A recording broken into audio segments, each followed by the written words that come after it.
I think we're live. Hey, let us know in the comments if we're live. This is our live stream number 4 in support of the Kickstarter. Tonight we have lots of fun things. I'm not only going to be your author for the evening, you're going to have an author's wife for the evening because Emily's going to be joining us in just a few minutes. So you will be able to fire questions at my wife. Couple fun things. If for some reason you didn't see it, Adam, this was all Adam. He put together the cool Sanderson advertisement for the, what do you call it? Brando Fandonitis. And I came up with a better name today, unfortunately. What was that? Brandofandometriosis is what I came up with, but it was too late. That's a pretty good one. But this was all Adam. He pitched the idea to the whole team. He came up with it. He put it together, ran it by us, and so that's pretty cool. So nice work, Adam. Thank you. I do think itis works because doesn't that mean something when it swells up and it's like, well, we just are adding to your collection of books, making it swell. I didn't know that, but that does work. Yeah. So what we're going to do is we're going to spend 5 or 10 minutes here at the beginning where we're going to do our announcements of various cool things with Isaac, our thank you gifts and various other things, a product reveal for what's going to be in one of the boxes. Again, most of what we'll put in the boxes we want to be a surprise, but we're revealing one each week to let you know some of the stuff you're going to be getting. So Isaac, why don't you take over? Okay. So let's start off by announcing our secret project number 3 artist. Yes. So this is exciting because it's she is an artist we have not worked with before, but I think that it's going to be amazing. So Adam, do you have those images ready to go? Okay, so we're announcing tonight that the artist for secret project number 3 is Aaliyah Chen. So she is, and I'm going to follow some notes here, currently a visual development artist and illustrator in the animation industry, working for studios such as Netflix and Riot Games. She's a longtime fan of science fiction and fantasy. Stormlight is her all-time favorite series for years. She says it's such a huge honor to be working with Brandon and Dragonsteel, and the honor is also ours to be working with you, Aaliyah. Thank you for being willing to do this with us. So the way that I discovered Aaliyah is that my assistant Rachel, oftentimes when she sees fan art that is being done at a professional level, she'll come and show me some of them. And I'll put some of these artists on a list. And I had put Aaliyah's art and her portfolio on a list saying, if a project comes through that meets her style, let's work with her.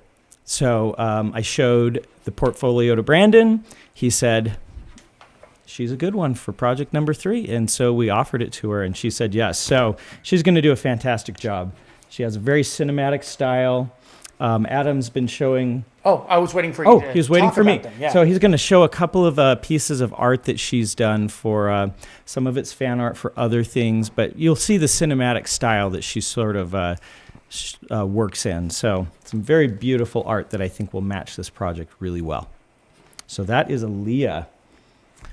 Yeah, we're excited. And so she gets to kind of do what she wants with this project. So we're looking forward to seeing how some of that's going to turn out. Me too. It's going to be fun.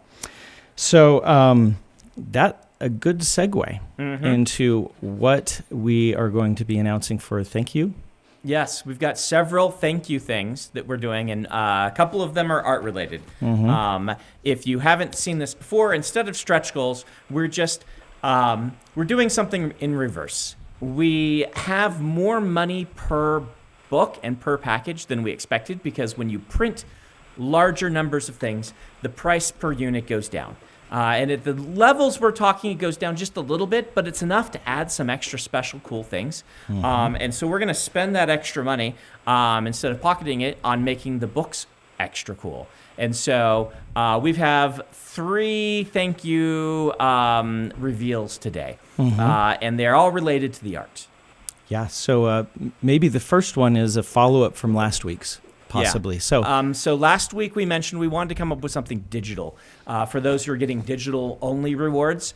And so Isaac has put together something that we're going to be doing. So for the physical thank you on this level, we were going to add an epic bookmark to every package. But not everybody's going for the packages. So and that epic bookmark is going to have the art from the Kickstarter that Howard Lyon did of Hoyd. So for the digital one, we are going to put together a small art package that has wallpapers of that image for your desktop, for your phone. I guess desktop and phone really is what that would be. Desktop and phone. Yeah. Now, the thing we want to point out is in the art, Hoyd is doing this thing and says secret project and stuff like that. That actually won't be on there. Right.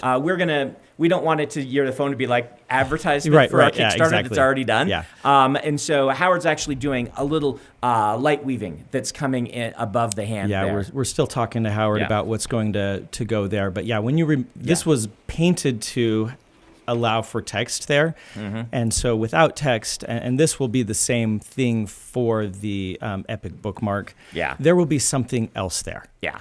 We don't. We think it'll look cooler that way. So. And additionally, we'll when we finalize the covers for the secret projects, we will try to come up with something that maybe includes the front and the back in some sort of landscape or that you can put on your phone or your desktop wallpaper. So we're going to try to get you 5 wallpapers. 5 wallpapers. In desktop and various desktop and phone sizes. One for each book, and then the Hoyd image. Yep. So thank you so much, everybody, for all of your support. And now the ones that Isaac is most excited by. Well, I guess announcing the artist is the thing you were most, but the thank you gift you're most excited by. So we are going to talk about kind of 2 gifts that sort of interweave with each other. First off, for Secret Project number 3, we're going to announce that we are going to try to do the book in 3 colors on the inside. Now, to not spoil anything for those of you who are avoiding spoilers, there are colors in the book. And colors are relevant to this book. They're relevant. And so doing this in a black color that the text is going to be in, so you're not straining your eyes reading like bright yellow text. So black, and then there will be 2 more colors. And you'll be able to pick those colors out if you've read the spoilers. This is the only one we're going to do in 3-tone, but this will give Aaliyah a little more flexibility in designing the art because she'll be able to use 3 colors instead of just 2 colors. And this one I think deserves a little extra special attention with the colors. Yeah. So it's one of those things that if we were to be able to, if Warbreaker were one of these books, and we would do the same sort of thing, trying to play with colors in a fun way. So that's sort of the thing that we're going to do here as well. The second one is for all the books. And that is we are going to add another foil color on the cover. Yeah, and so we're going to have 3 foil covers. There will be 3 foil colors. I'm still working with our print rep on how this is going to work out. They're doing tests, but if everything goes well, we will be adding a gold foil color to every cover. It will probably wind up being on the title and the byline on the spine, and also words on the front and back. So these books are going to look spectacular. Yeah, I think they are. They are. I mean, if you've seen the renders that are on the Kickstarter page, now add a gold foil to each of those colors. It just is going to elevate the cover really nicely. So yeah, that's the second one. I think that's everything. Except the product reveal. Oh, do we want to do that now? Yeah, let's do the product. Let's do that now. So this is still in the concepting stage, but for those who've bought into the Year of Sanderson, the 8 boxes, every week we're doing some sort of reveal. We'll have one for you next week too. And we've got a reveal for the Cytoverse box this time. If there are those of you who haven't read that series, there's there's a race of slugs, of slugs that we have grown enamored with cute renditions of the slug because the main character names her pet one Doom Slug. And then we ended up having Boom Slug as well, and we've kind of extrapolated from there. So one of the things we're going to do is, let's see. Probably just straight ahead. Straight ahead is the easiest. We are going to be doing a set of slug-themed Go Fish. Yes. We've done playing cards before. We thought it would be fun to have one that would be cool for you to play with your family, and instead of just playing cards. So this was, I think, your idea, wasn't it, Isaac, or was it one of the other team's idea? It was something that maybe you and I brainstormed. I can't remember. We just thought, you know what, slugs would make a really great Go Fish deck. Yep. And we just started discussing that at one point. So we'll have a variety, not just these slugs, probably more than these slugs. Yeah, it really depends on. Yeah. I've been looking up. What is the official way to make a Go Fish. So. a Go Fish set that also can double as a set of playing cards at the same time, which is basically how it works. Yeah. Go Fish is a game you can play with a regular deck. So you could actually go play poker with cute slugs if you wanted to. Right. And so, we'll do it however you normally do a Go Fish thing, Right. but each one will have a picture of one or more cute slugs for you. And so that's going to go in the Cytoverse box. Yep. So it'll probably be 4 suits, and then we'll add extra slugs on like the maybe the ace cards or the joker cards, things like that. Yeah. And these right here, Kellen, have we announced the box yet? So this is The Skyward Flight box. Yes, and I just put in the chat that those stickers are available. Okay, there you go. as I wanted- the order that is up now. Yeah. I wanted to make sure that the people Skyward knew Flight that that's box. what You'll those get were the from. stickers of these 6 slugs. Yes. Yeah. And those are fun. Haley went through and added some extra things, giving each So- of them their own. You will get thing. stickers for them, and in the Kickstarter, you can get a playing card deck with cute slugs on So it. that's that. Is that all our announcements? I think that's it. Anything else? No, good job, Okay. Isaac. Thank you. All right. Thank you, Brandon. And we are going to invite my lovely wife and voiceover expert, because she was our voiceover for the advertisement, quote unquote, the drug advertisement that went up this morning. Yep. So Partly because Isaac had a cold and couldn't do it. So. I was kind of hoping that you would end up doing it, because everyone keeps saying It was really fun. we really need to have you read something someday for one of my books. It would be fun. I do like to read aloud. Yes, you did that. As a school teacher, you would read Yep, sometimes, all the time. even to your 7th graders. Yep. Emily, can I have you pull that mic just a little bit closer? Is this better? Yep, I'll just adjust as you're talking. So, everybody, we have questions that we have already collected, but you're also welcome to throw into the chat. Can't guarantee that we'll spot them, but if you have questions for us, throw them our way. By the way, I should mention, Words of Radiance. I have tip-in pages for Words of Radiance, and so I'm beginning to sign those because we finished Shadows of Self and Alloy of Law. Now I'll be signing 40,000 of these across the rest of the year. Or maybe 50. Yeah, we need to get a picture of that. Those cases in the Of garage, the pallets in the garage. Full. full of pallets of things I need to sign. So you guys keep me busy. So that's always nice, though. It is good. So what questions do we have? Well, the first one we have is from Joffwa, if I remember Peter's pronunciation. Anyway. Our friend Joffwa. Yes. Emily, tell us an embarrassing story about Brandon. Oh, come on. Again? This is like always the first one when she comes on. Do I have a good embarrassing story about you? I don't know. Let's see. What? Let's see. There's the ones my parents tell, but that's not as No. embarrassing as, that's a parent embarrassing story. Do you have embarrassing stories Do I about have me? Well, I mean, I have lots of them. Do I have some that I will share on stream? Yes. You don't get embarrassed. That's part of the problem. I do get embarrassed. You can embarrass me. Yeah, it's kind of hard to do. I'm Maybe I'll- shameless. That's different. Yeah, okay, yeah, that's true. I was thinking I could tell about. It's not really embarrassing. Last but- time you told about the engagement, so they've gotten Yeah, I that told one. that one. And that one's kind of embarrassing. Involves Yeah. me in a trunk. Yeah. Mm-hmm. What would be a good one? We'll have to think about that one. If Yeah. we Okay. pop up one, I'll try to remember it. We have so many more embarrassing ones about our children Yeah. than we do about each other. Do you have a favorite one about the children? Oh, my That's a fun favorite story. one about Dallin is we're sitting in church, and there's a time in a worship service at our church where things get quiet. It's a sacrament. You're passing. It's basically like communion, and everybody gets quiet. And Emily's sitting there, and she looks next to her, and our middle son, Dallin, he's like, 4 or whatever. Yeah. He is digging for gold in his nose, just got his finger all the way up in there.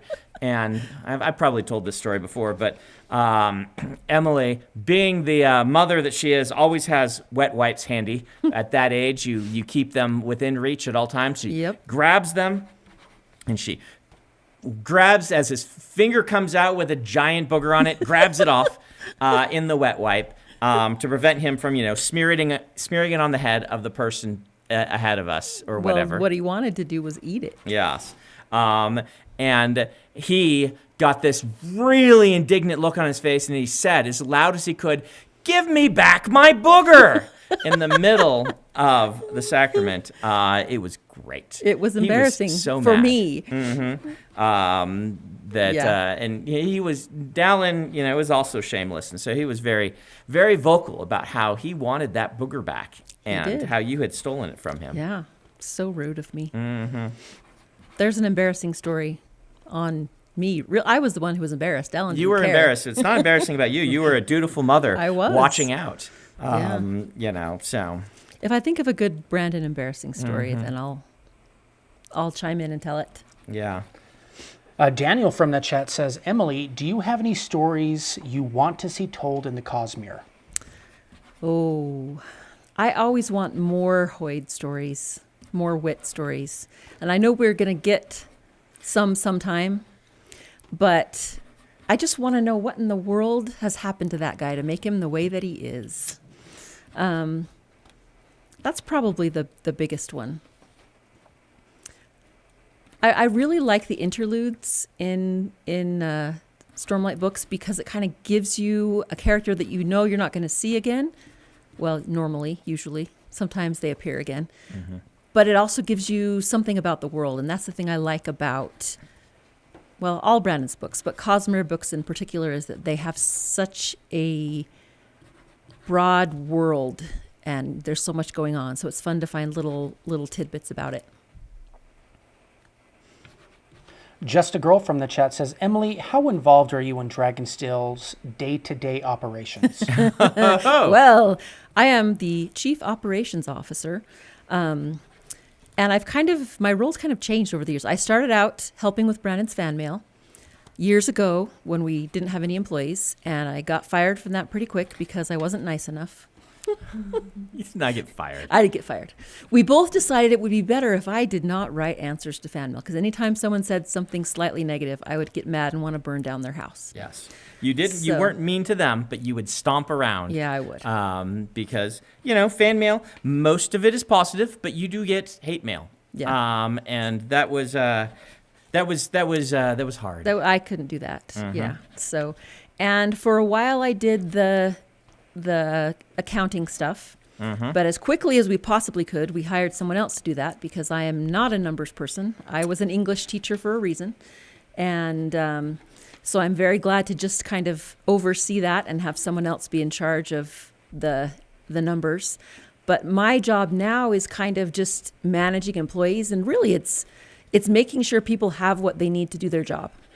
Making sure people have, the equipment that they need and the situation that they need in the office and all of that, and kind of do HR. And I also get to do boring stuff like 401k and insurance stuff, and not as much fun, but Emily does a lot of stuff.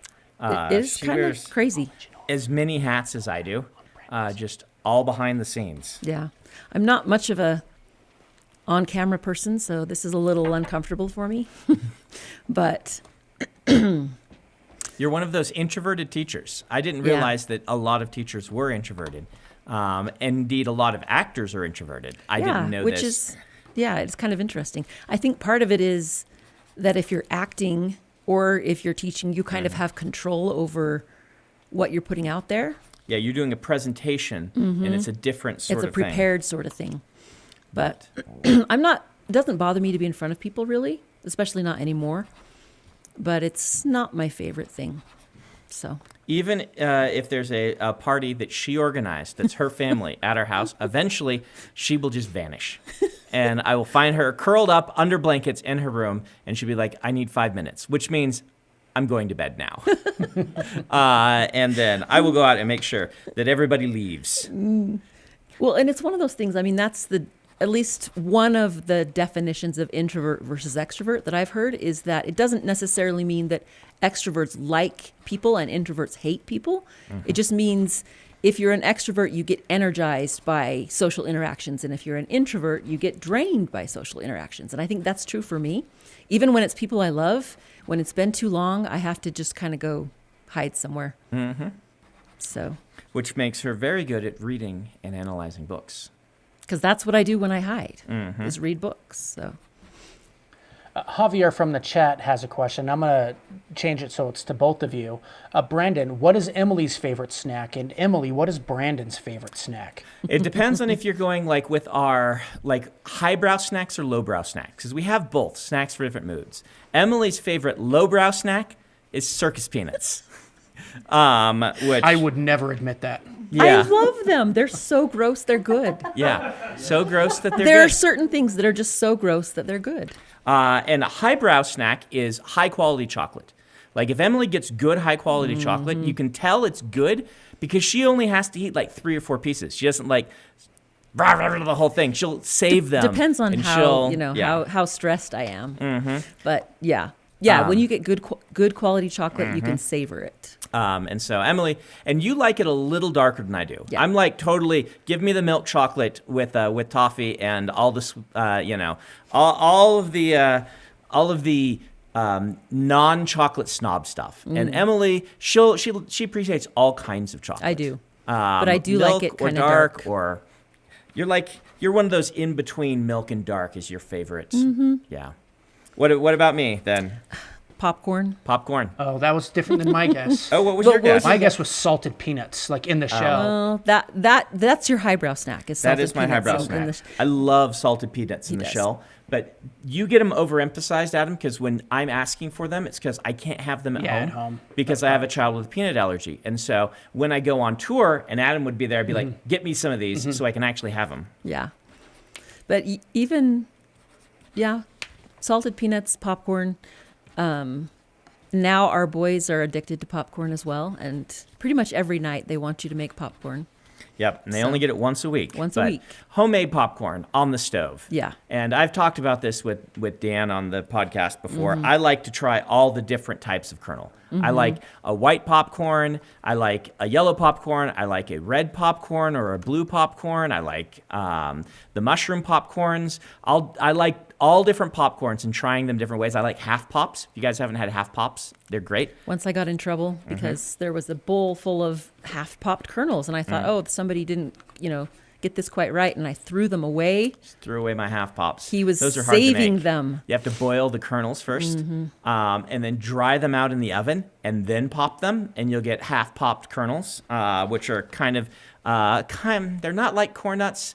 They're not even like the ones that don't quite pop at the bottom. They're in between that Yeah. and a regular popcorn. So You just have to be careful with sharing popcorn with Brandon because he puts a lot of salt on I do it. salt my popcorn. I know now to not salt everyone else's popcorn to Right. my level, and I like to have different recipes for popcorn because a white popcorn made with coconut oil is different than a yellow popcorn in canola oil. And often the yellow popcorn you do a little less oil and then add butter, but you can do a white popcorn without a butter and it still it tastes really good. And you do a light popcorn salt on it, yeah, good stuff. So there you go. Popcorn. Javier in the chat brought up your worst enemy of popcorn. Yeah, my worst enemy of popcorn. So, kettle corn is of the devil because So good. caramel corn I can understand. I will eat caramel corn and I'm like okay with it, right? It's not my favorite, but I'm okay with it. But it advertises what it is. Kettle corn does not. Kettle corn is the mimic of popcorns, right? Like, it is a popcorn that is in the dungeon pretending to be a treasure chest full of wonderful things, and then you grab a handful of it and you eat it, and lo and behold, it rips your mouth apart and your insides and kills you from within because it has sugar on it instead of salt. So, There are different variations of kettle corn. yeah. though. Yes. Some So people the- mean kettle corn doesn't mean sugary. Some people mean kettle corn as popcorn that's popped to have a bit of a stronger crust on it, often a mushroom popcorn. And I'm fine with that. But I'm talking about But don't sweeten your salty popcorn. don't sweeten my There's a salty hashtag popcorn. in here from Aquila Soul saying a hashtag confused European. Yes. I didn't know kettle corn was American. I guess that kind of makes sense, but Yeah. Watch out. You know, in concept, I have no problem with it. I'm like, okay, however you like your popcorn, I'm totally cool with that, right? Like your popcorn however you want. There's lots of varieties of popcorn. Just don't stealth tell me you've got popcorn. Have some popcorn, Brandon, and then there's sugar on it. That is a no-no. And I keep getting gotten by people who they don't fully reveal that it is kettle corn. They say that it's just popcorn. Emily Susette from the chat wants to know if you eat your cake with milk or microwaved. Neither. She's Well, a normal cake person. Yeah, I don't like it microwaved. Sometimes I like it just room temperature, but it depends on the cake. You know, some cakes are better warm. Honestly, I'll eat cake any way you give it to me.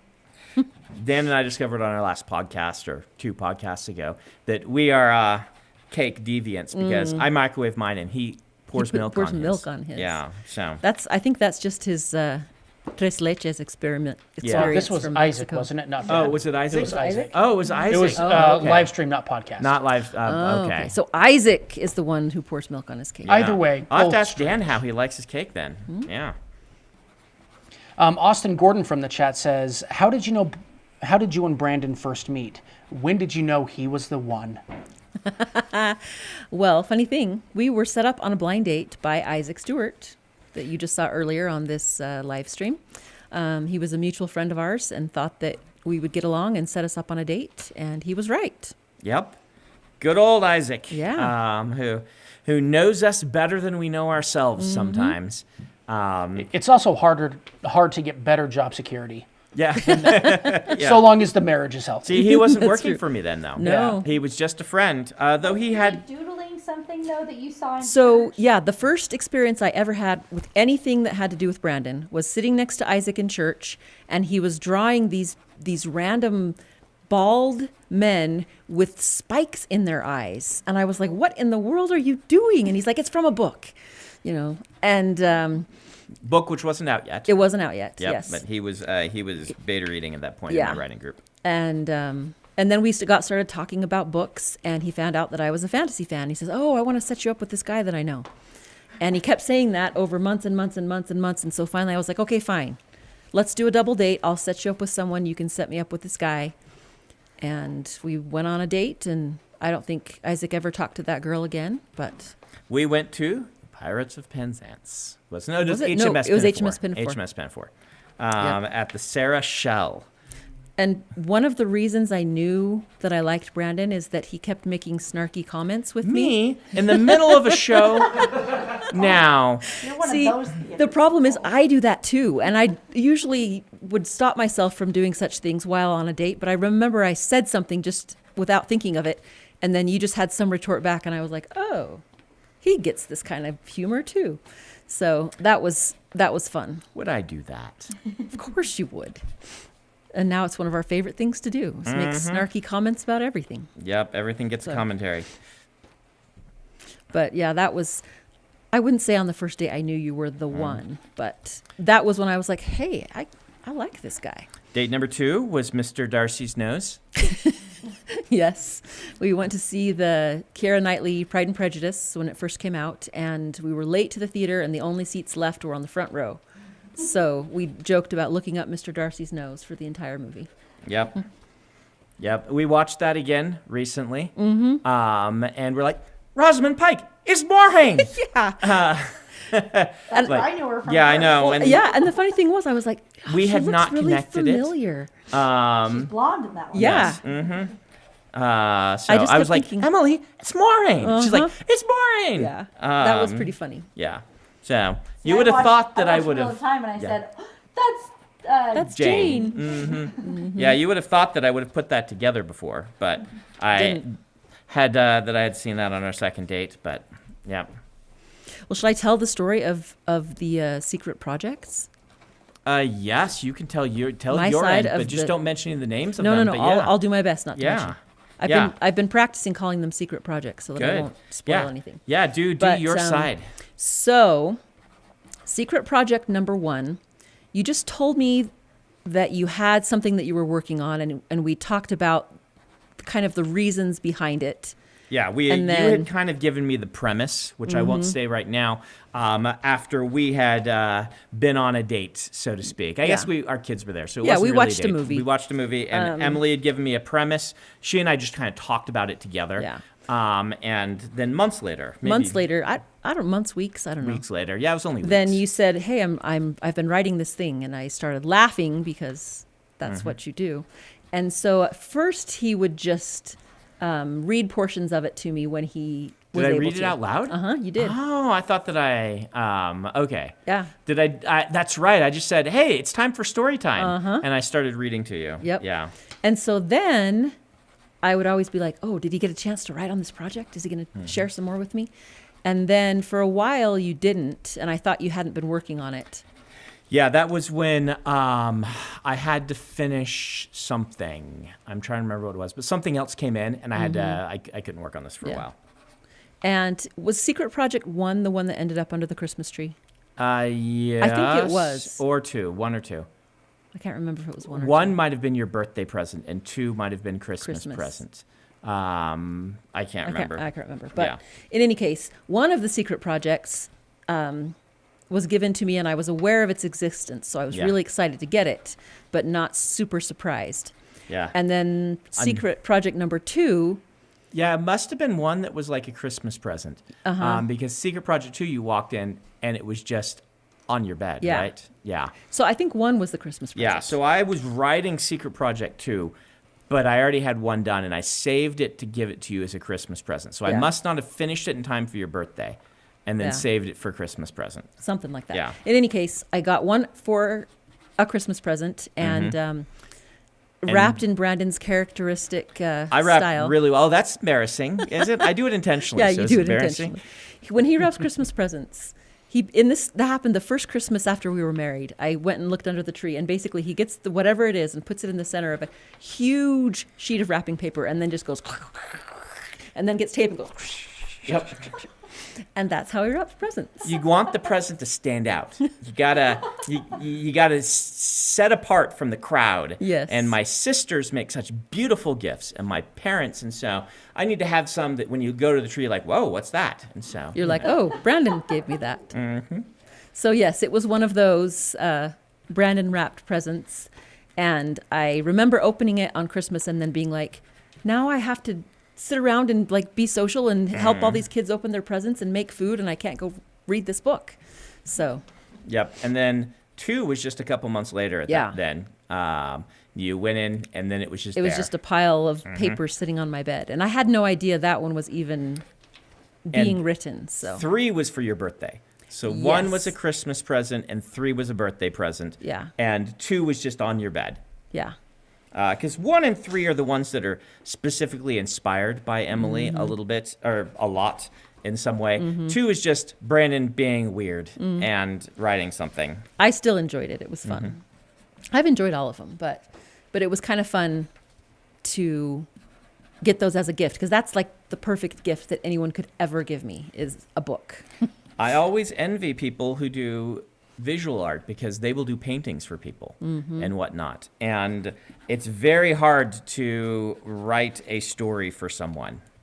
At least my experience has been that finding the time to do that and whatnot. So And at first you told me that you're like, you can decide how and if you want to share these. yep, they could just be, if she had wanted to sit on them, she could have just never let them be released. I admit I thought about it for like a split second, but then I was like, what's the point? Because most of the fun of books is talking about them with other people. So it's a lot more fun this way. Bo from the chat wants to know if you can repeat how they sound. Repeat how they sound. He wants you to read the books. Oh. I thought it was repeat how the rapping sounds. Yeah. Oh, okay. Then I yeah, misunderstood that yeah, comment. yeah. I just thought it was funny. It's like, repeat the books Brandon was reading so they can hear more. No, Yes, she- I have them all memorized. What's the sound of me making? That's what I get for having half an eye on the chat. Storm Lightning says, for you both, what about this book makes it your favorite? I'd also love to hear Emily's opinion on the previous two.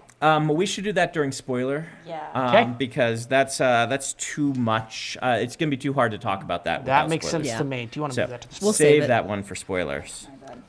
Not a problem. Good. Oh, anyway, as the wife of an amateur writer myself, I often find it hard to know what ways to best support my husband and encourage him to keep writing when he gets discouraged. Have you ever experienced something similar? And if so, any advice? I don't know if I've ever had to encourage Brandon to keep writing. Maybe encourage him to stop. Maybe. Really, I think it depends on who your spouse is and what they need. And I think the best way to do that is to ask them, like, do you want me to encourage you? Do you want me to push you? Do you want me to, I think most people, even if they're having a hard time, know what they need and sometimes don't know the best way to get it. It's always kind of a combination of things, and I think it has to go both ways. We encourage each other to do things that are difficult for us, and we kind of celebrate each other's fun and exciting things. Yeah. So I always joke and say that my way of helping Brandon's career is to stay out of his way. But I mean, that's really a joke because I try and do things that are supportive and helpful and what he needs. This really is so individualized because what some authors need is a deadline. Somebody being eager to read the book. But for some authors, particularly new authors, that could add an extra weight, that now they're letting down the people that they love because they aren't writing their story. And so it can be really tough. Some authors, I would say the majority of authors from a spouse needs support rather than criticism. Someone to show the piece to, and the spouse's job is just to love it. And some authors work better if they do have a sounding board, though, or someone who can help them to edit their work. And so it's really tough. Like Emily sits in my writing group. I enjoy getting feedback. I have worked long enough and had done so before I even met Emily that I was comfortable taking criticism even from people I love. And I would prefer to get the criticism. But at the same time, it's nice that Emily is my biggest cheerleader. So I am a better cheerleader than a critic, I think, just as my nature. And I've gotten to the point where I can read critically and hopefully provide feedback that's helpful. But I would much rather talk about what I like about things. Yeah, and I think, it's just with it, encouraging anyone in any kind of a hobby. You need to find out what they need, and the best way to do that is to ask them. And one thing that maybe isn't brought up very often that I think is potentially important, again, everybody's different, but as the spouse of a writer, making sure you have something that you're doing that they can get excited about too. Because sometimes as a writer, you feel like you are a burden on your family because you're spending so much time on your own and everything starts to turn around the writing and it starts to become all-consuming. And so being able to share that with someone, but also give some of yourself to them for something they're passionate about, I think is helpful. Yeah, and it doesn't even need to be a job or a hobby, just something that you're excited about, and you can both share about it. So. From the same person, How often does Brandon bounce ideas for new and existing books off of you? Are there any instances you can share where you remember specifically inspiring something that happened in one of the books? I usually don't see Brandon's writing until probably second draft, sometimes first draft. But oftentimes, it's hard to remember what inspired a certain thing. The big difference was Warbreaker, because he was putting that on his website as he wrote it. And this was when we were dating and engaged and first married, I think. I wrote part of it on our honeymoon. And so he would send the pages to me, and I would kind of at least make sure there weren't any really horrible typos, and then he'd put it on his website. And so since I was seeing it so soon after he wrote it, I would sometimes notice, and it was not necessarily specific things, but it was kind of a theme, or, hey, we talked about that the other day, or you've been thinking about this a lot lately, and things like that. And I see things like that in pretty much every book, but usually it's removed enough from the time of the inspiration, so to say, that I don't remember it. There are a couple of things. I think, what is it you have Syl say? I'm intelligent and articulate. That I stole right from you. Yeah. You want to tell that story? Well, that's a story that I don't remember, but my dad tells about me when I was little. Apparently, I was quite an early talker, and my dad thought it was funny to teach me these big words, because a little kid saying all these big words is funny. So he taught me to say, I am intelligent and articulate, as a 2-year-old. And he thought that was hilarious. So when Brandon heard that, he stole that and Syl says that. I don't even remember in which book, one of the Stormlight books. Yeah. But and there are Navani lines that I've stolen from you. Yeah. Navani in book 4 has a bunch of Emily lines and ideas. yeah. And not usually specific lines, but kind of experiences or attitudes or things like that. And that's kind of fun to see. Connor Chamberlain from the chat wants to know if you know how the Cosmere ends, or if you prefer not to be spoiled. I know some things because I just couldn't stand it and I had to find out. I don't know everything because I don't like to be spoiled. So it's kind of a hard thing either way. I try not to be spoiled, but sometimes I just can't stand it and I have to ask a question. And Brandon said he'll tell me if I ask. So I try to be careful what I ask for. It is fun when we're doing a book through writing group, even one Emily's already read. She has access to the backup files for all the books. And so we'll submit a thing to writing group, and then eventually she just won't be able to help herself. And she'll just be, that night, read the rest of the book. Yeah. She does that periodically. And then I'm kind of not as helpful in writing group, because then I forget, well, I can't comment on this because no one else has read it yet. But yeah, I do that probably pretty much every book. I think I've read Secret Project 3 twice now. Yes, And because we did Secret Project 3 through writing yeah, group. so I've read it 3 times now. And Secret Project 2 I've read twice. Yeah, so that's a fun thing, but also kind of a double-edged sword, because it is nice to be surprised by things and to get the whole finished package. So Chloe Allison says, Emily, has there ever been a time where something Brandon wrote in all seriousness was hilarious to you?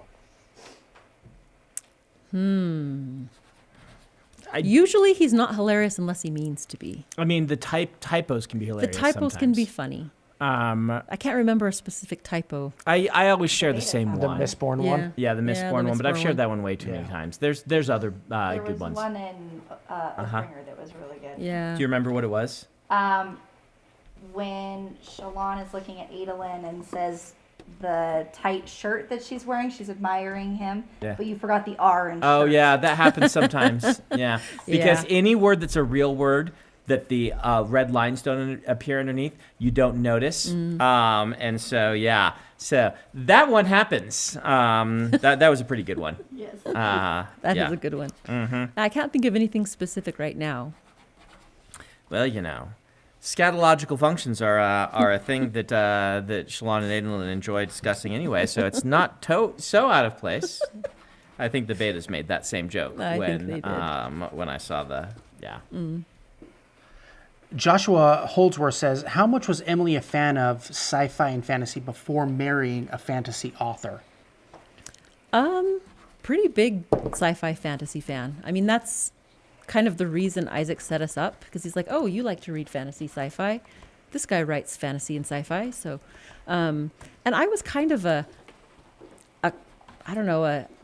unintentional closet sci-fi fantasy nerd. Like, I didn't realize when I was a teenager that people liked this stuff together. You know, like I was the only one of my friends that liked to read fantasy and science fiction. And I would specifically seek out fantasy books. The bigger, the better. But I didn't really have anyone to discuss them with or, you know, talk about characters with or anything. So when I got to college and found out, oh, people like discuss this and, you know, they all have favorite books and they, you know, now it's even more of a thing with the internet. But like I never went to conventions or any fan things like that, but I loved reading any kind of anything growing up. I didn't read only fantasy sci-fi, but that was the majority of what I read. Most of what wasn't fantasy or sci-fi had horses in it, right? Yes. I read all the Louis L'Amour, Zane Grey Westerns, just because my grandma had all of them and I just read them all. But yeah, that's probably why one of my favorite books growing up was The Blue Sword by Robin McKinley, because it's a fantasy book with horses, strong female protagonist, great magic system. So. Yep, I often joke with Emily that if we were to bring forward in time, like 12-year-old Emily or whatever, and show her, she wouldn't be impressed by any of the things we've done. She would be mad that Emily doesn't have horses. It's true. You can afford horses and you don't have any? Mm-hmm. 12-year-old Emily would be disappointed. But there it is. 15-year-old Brandon would probably be like, because I have to jump forward, probably 16-year-old Brandon would be like, you're a writer and you're not writing for Star Trek? Yep. Because I had a phase where I read all of the Star Trek novels. We still have a lot of them. Do we? Mm-hmm. Dragonsteel does sponsor a horse, though. Yes. That's true. We do have a horse. We do kind of have a horse. A little bit. Mm-hmm. Yeah. That was pretty fun. And that's part of the reason we did that is because I have always loved horses. And That's something that, not horses, but Star Trek, something Emily and I shared across space and time. Because Yeah. Next Generation was on when we were both teenagers, Mm-hmm. and she watched it with her family, and I watched it every night. Yep. So my sister and I would get together with my dad and watch it and watched all of the episodes and all the reruns. And the thing you shared, like I wouldn't call either of us Trekkies, but I did really like Next Generation and read all the books when I was a teenager. Yeah. And you watched with your dad and snapped your fingers. yes, we did. Mm-hmm. I can't hear the theme song to Next Generation anymore without hearing Emily snap her fingers. Because it goes like da da da da da da, and then they would snap their fingers every time. It was my dad. And it became one of those things. Yeah, we just did every time. It was all three of us, four of us sometimes. Someday we're gonna go back and watch, because I haven't seen any Next Generation episodes in forever. We're gonna watch some of those together. I think there's a list online that's like, Yeah. what are the best ones to watch kind of thing. I'm curious what our kids would think of them. They'd be bored. They probably would. Joel might appreciate it. Joel might. Just watch the Red Letter Media best of series that they did. But yeah, our kids would be. Well, and so part of bored. the fun for me watching Next Generation, that's what we would make snarky comments about. you know? Yes. That's where I learned all that kind of thing. So, So we have 9 minutes left of non-spoiler Okay. streams, so I'm hoping we can do kind of rapid Rapid fire fire? to make Great. through these questions. Rapid fire some of those. So Joshua says, Emily, what's your favorite and least favorite part of your job? favorite part is working with cool people that get to do awesome things. Thanks. You're welcome. And Adam. Least favorite part is no, just kidding. Least favorite part is stupid 401k compliance reports that I shouldn't take months and months to do, but I always procrastinate. We have a financial director. I know, I'm going to make her coming do on. them from now Yeah. on. But up until now, I've had to do them myself, and for some reason, that's just really hard for me to do. If you're watching Emma, Sorry, you get to do them now. Flambeau says, how much of your own relationship with Emily inspires relationships when writing characters? Quite a bit. So we're doing rapid fire, so I'll just say that Cool. quite a bit. Greyhive9 says, hey, Brandon, in your 2019 State of the Sanderson, you talked about a 35-book plan for the Cosmere, Yes. which you acknowledged you need to focus on in order to finish by the age of 74. Yes. With your newfound writing capacity, you could, in bullet points, finish sooner, add more Cosmere books or movies/TV shows, add more projects outside of the Cosmere. Have you pondered this? I'm unlikely to go faster, but I'm also avoiding adding too many outside the Cosmere projects. And so let's see if I can balance getting these 4 done and Stormlight 5 in a reasonable amount of time, and circle back to me when Stormlight 5 is out. But if I'm able to do more of this in the future, I will add some more secret projects, would be what I would do with the extra time. If I'm able to. I'm going to be working hard on these for the next foreseeable few years. And so most likely you're not going to be seeing any secret projects from me for quite a while now. Chloe Allison says, Emily, do you have any funny stories about the process of naming your children? And do you recommend using a sword to cut a wedding cake? Somebody's heard some of these things before, huh? Yes, we cut our wedding cake with a sword. And I can recommend it. It's actually, except for don't try to lick the frosting off the sword. Yeah, and make sure the sword isn't oiled first, Right. because you usually keep an oil on a sword to keep it from rusting. Yeah. So clean off your sword, but it's way easier with those giant wedding cakes. It really is. We didn't go, hack it. Like, we both put our hands on and sliced it through. Yes, we were nice about it. There's more space to, maneuver and things like that. It's good. Yeah. Naming our kids. Naming our kids. Joel, our oldest, Also known as Zabinus. yeah, was named not after Joel in the Arithmetist, but after, as in he was born after the Arithmetist book was written, but before that book was released. And it was just the name that we both liked. And I said, we can't name our kid after a character in one of your books. That's stupid. And you said, well, the book's not out yet, and it probably won't be for a while, and nobody will ever really read it, and so it doesn't really matter. So we named him Joel, and lo and behold, it's one of the favorites, the most asked about books in your repertoire. My favorite is how we named Dallin after it's a local name. There's an apostle of the church named Dallin, and things like that. But he's Dallin M, and he assumes to this day that Dallin R is Dallin with an R initial in the middle, and that And we laughed about that when we Yeah. chose a name for him. So we've got Dallin M and Dallin R. and Oliver is kind of named after. Well, he is named after Robert Jordan. Named after Robert Jordan. Whose name was James Oliver Rigney Jr. And there's also an Oliver in the Wheel of Time. Yep. But he's kind of ugly, and our Oliver is pretty cute. So Our Oliver is very cute, except when he's except when he's ferocious. yes, when he's ferocious. Because So. if you say to him, he better not see this, Yeah, If he you will. say that you're cute, he will get mad and say, "I'm not cute. I'm ferocious." and then he'll run and leap at you. Yes, and he will attack you. Yeah. And he's But- serious. He's not trying to be cute, even though him saying that is super cute. Yeah. So all of our kids are kind of named after nods to Brandon's books, but not really. So We kind of went with fairly standard names, other than the fact that Dallin is not well known outside the region. Yeah. But I mean, there's like 4 of them in his school, or there were last year when he was in a larger school. So Yep. Jake 1802 says, has writing any of the secret projects changed any of the plot points or plans for upcoming Cosmere books? Not appreciably, except for I've been able to expand a few worlds. I've been able to build out some side characters that I'd had in the back of my head. Like, I am sure you will see references to these planets in future books where you wouldn't have if I hadn't written these. almost assuredly.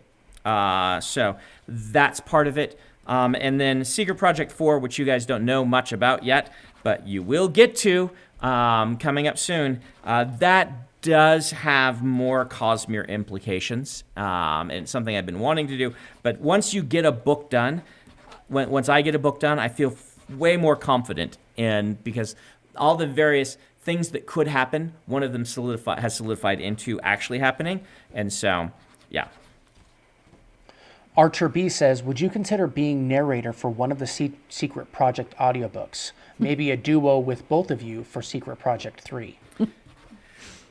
I would not. I don't think that I don't enjoy the reading enough to do that. I don't think I'm quite good enough at it. I've encouraged Emily to consider it. I think it would be fun to learn how to do it. I mean, I just know that there's a big difference between having a trained audiobook narrator and having someone who is just good at reading aloud. And I don't know what you have to do to become the second, but I think it'd be kind of fun to learn, but I don't know that I would want to do it unless I have some training or because I think having a good narrator for an audiobook makes such a huge difference and can be so distracting when you don't. That said, I've enjoyed listening to some audiobooks that were narrated or, read by their authors, usually nonfiction stuff or autobiographical stuff. Yeah. So Autobiographical stuff, I love listening. And even if they're not a good narrator, that's actually okay. And I haven't listened to any that were terrible. But if it's in first person from talking about their life, I really prefer it being them. And it's different when it's fiction. When it's a story, yeah. And I think, I would consider it if I could be assured that I wouldn't distract from the experience. So maybe I need to go take a class somewhere. Another question for Emily. Have you been reading anything interesting lately that you'd recommend?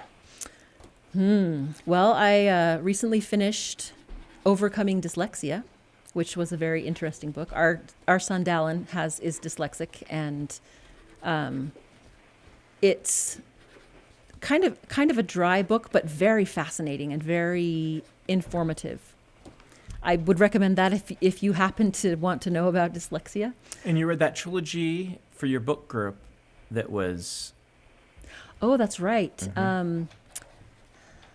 S.K. Alley, I think is her name, wrote a book called Love from A to Z, and then a couple of others. She is Muslim and wrote kind of a teen romance from the perspective of a Muslim girl. And it was really well done and really fun because it was an experience that I don't have. And so it was fun to get that. I had a roommate in college who was Muslim and wore hijab. And it was interesting to read about those experiences from the perspective of that character. So. In case you need it. I do need it.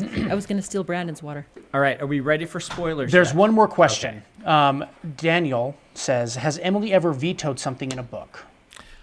Yes, she has vetoed appearing. Yes. People always want cameos or tuckerizations in books, and I'm like, I don't want you to write me into a book ever. No Emily in any of the books. And I don't mind if something I've said or an experience or something like that, but I don't know, it'd be weird if I had a cameo in a book. Her dad has a cameo in the Mistborn books. He does. So that's pretty much all I can think of.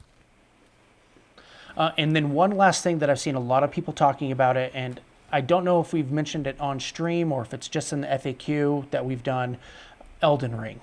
Elden Ring. So I have not let myself try Elden Ring yet because I know I'm going to really enjoy it. I have enjoyed every other From Software game. I hear this one is spectacular. It's like even another level up after Bloodborne.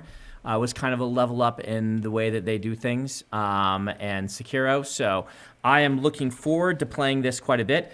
I am not going to play it until I have 1 month behind me of being consistent and hitting my weekly goals on Stormlight Archive 5. So once I have hit that 4 weeks in a row, Then I'm allowed to play some Elden Ring.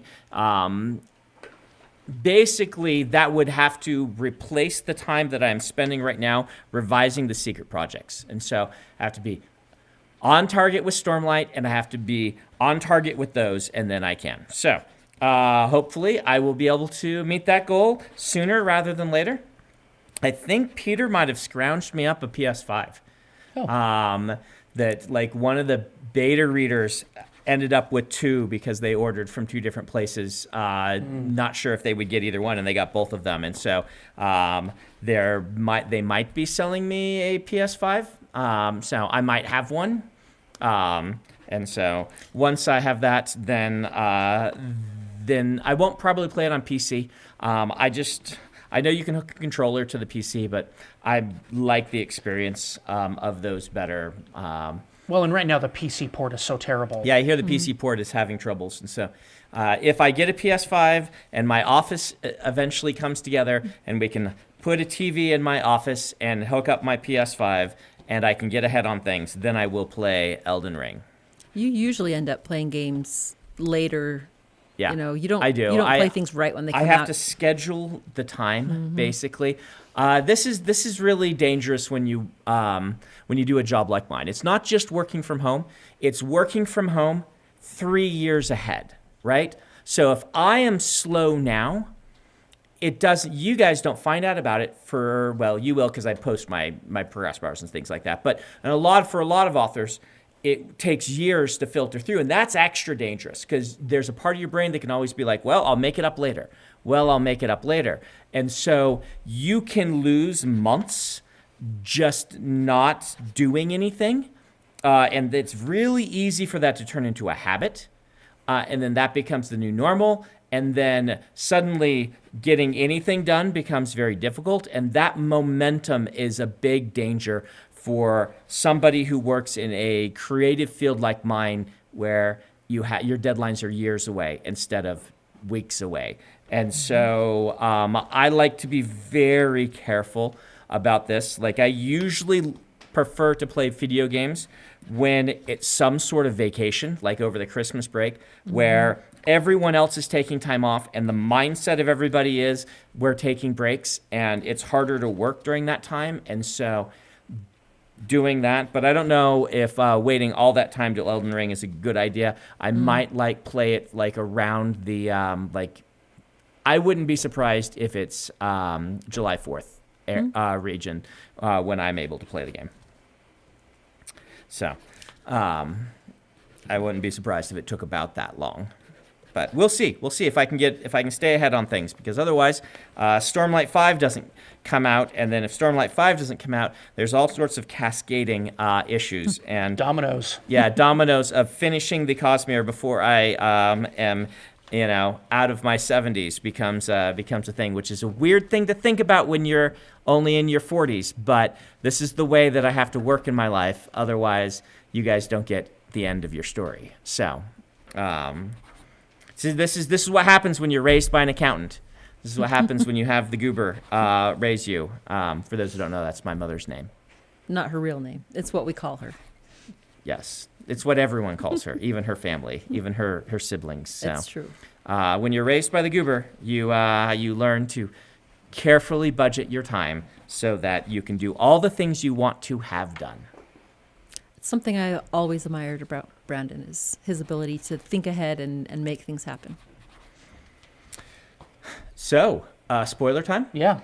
Okay. Goodbye, everyone. Goodbye, everyone who doesn't want to be spoiled. We're going to go into spoilers. We're going to focus on Secret Project 3, but we are totally fine talking about the previous 2 as well. So, the question earlier to Emily is totally a valid one. So, take off, because we're going to launch into it with that question that we put on pause. And I will say this, Kellen warned me that a lot of these questions are often tangential to other Cosmere works. Yeah. So if there's a question I asked that you don't want to answer because it touches on other Cosmere things, we'll raffo it. Yes, I will raffo.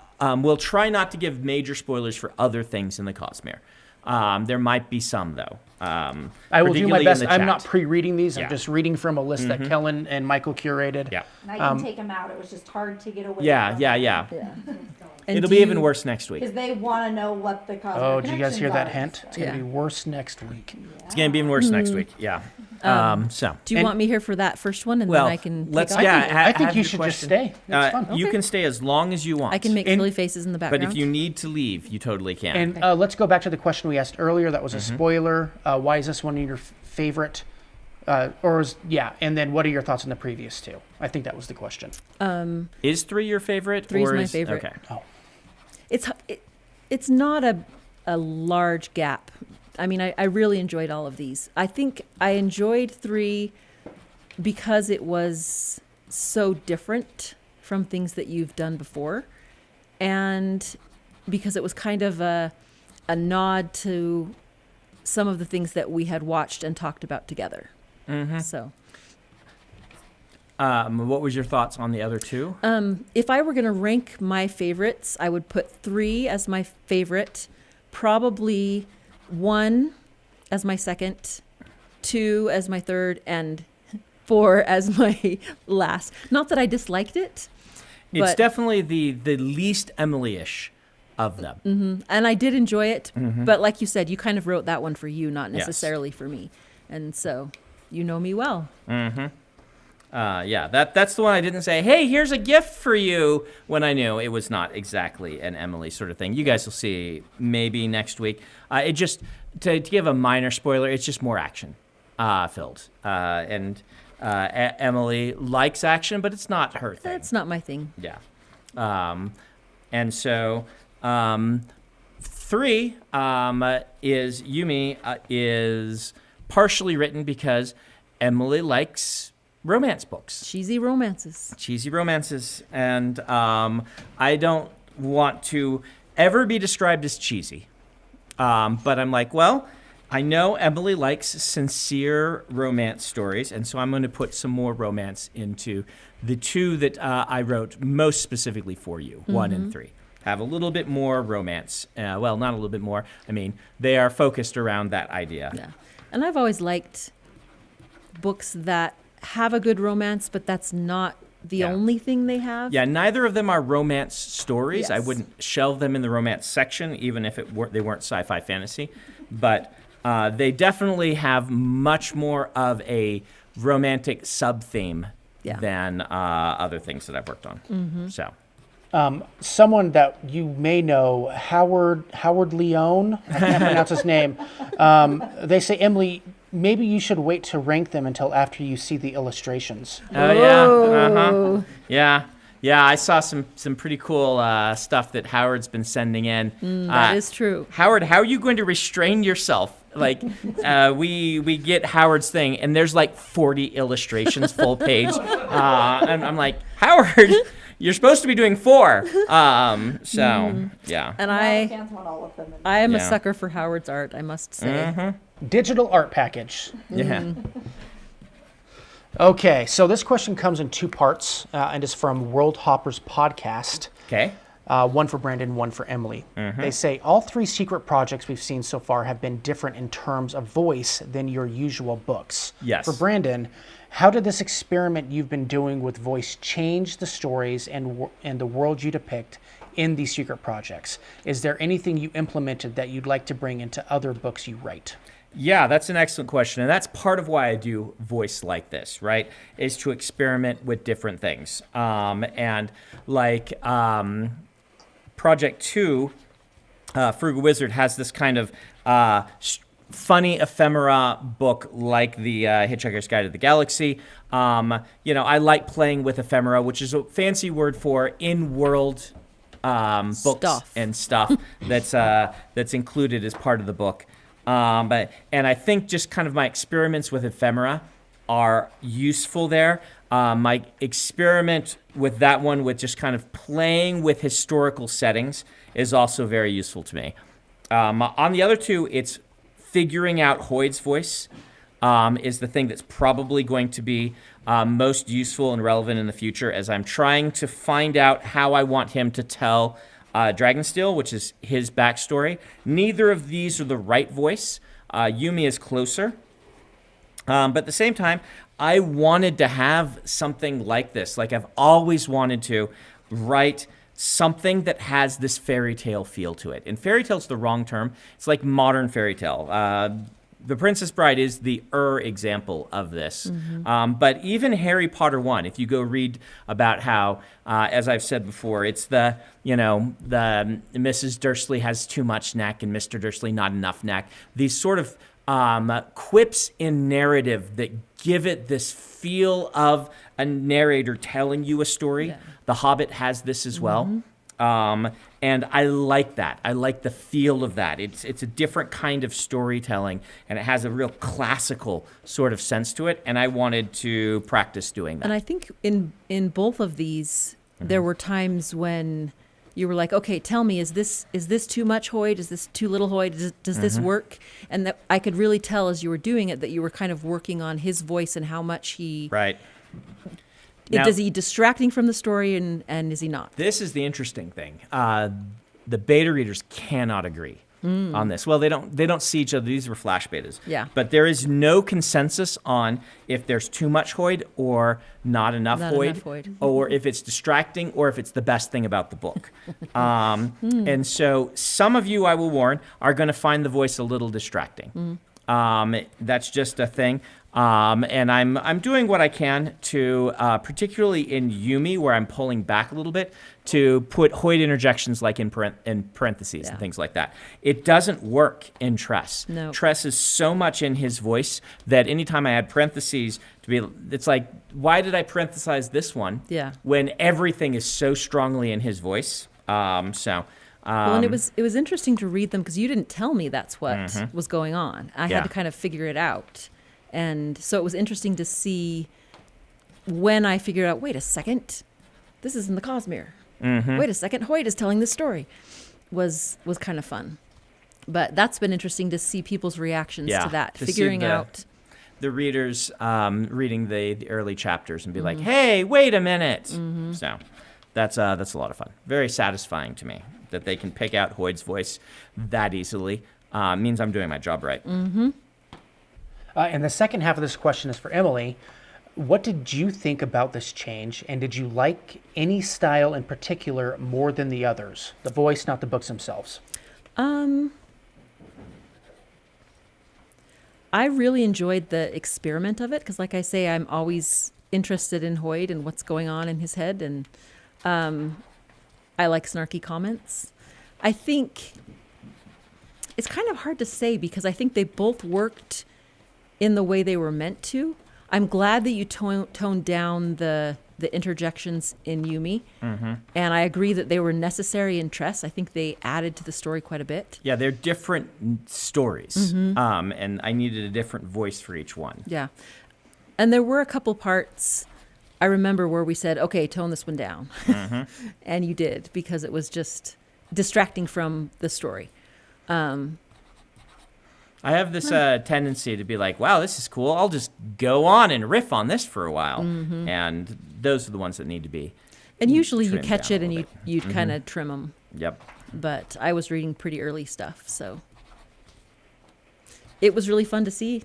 I didn't necessarily like one or the other. I think they both fit for their books.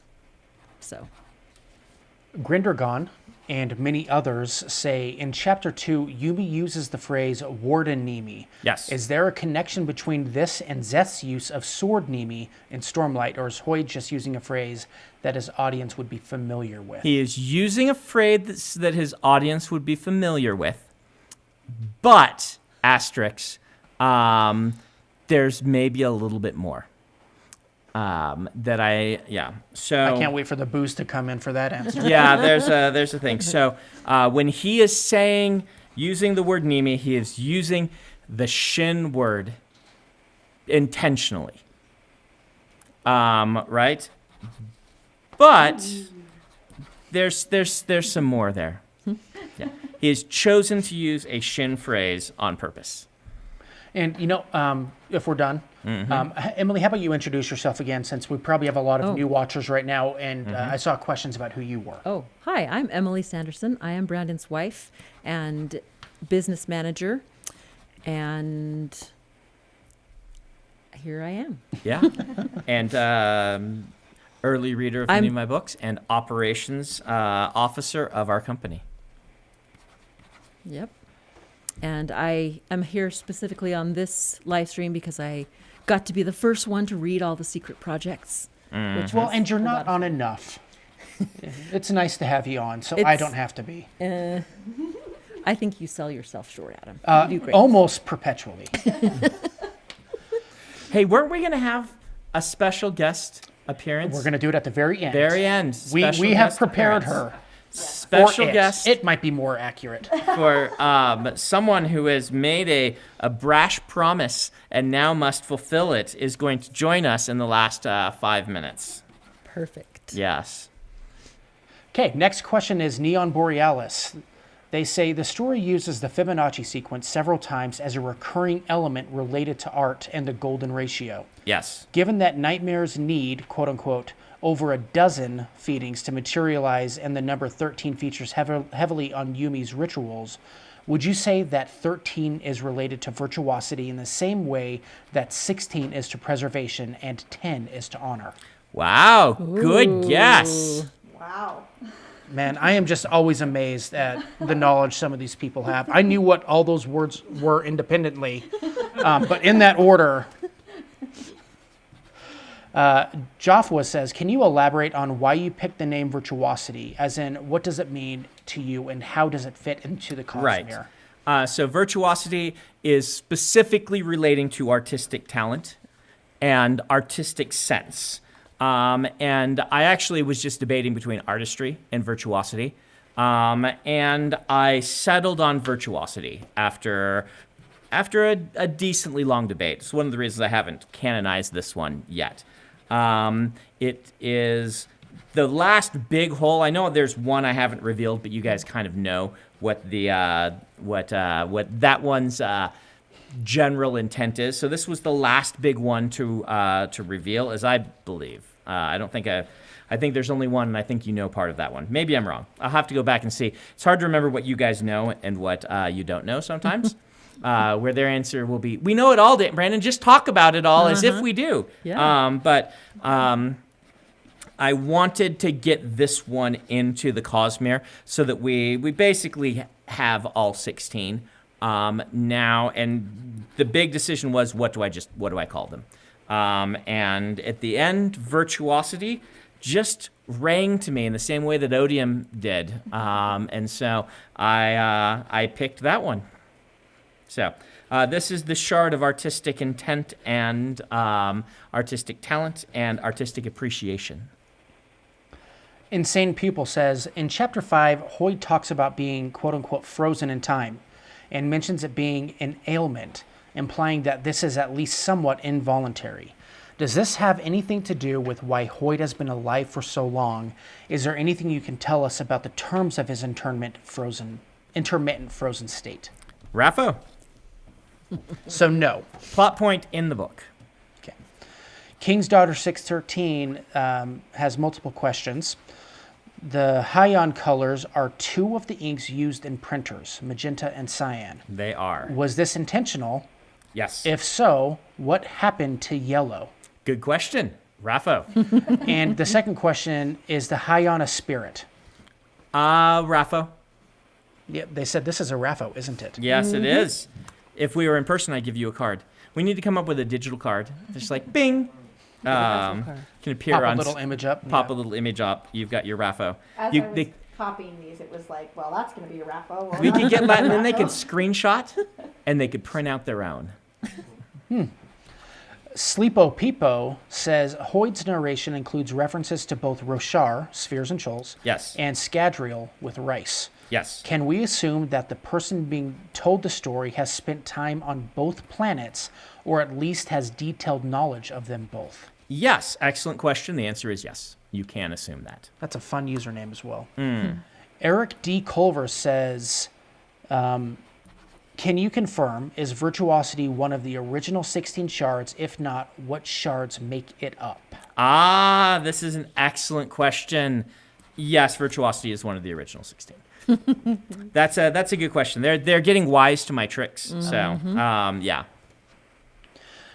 T-Rex 6 says, in the preview chapters, you mentioned Fae as self-aware invested beings along with Seons and spirits. Yes. Will these beings appear in an upcoming project already announced, example, Secret Project 4, Kingmaker, etc., or instead in one of the secret stories you're still keeping close to your chest, or have you not decided where to put them yet?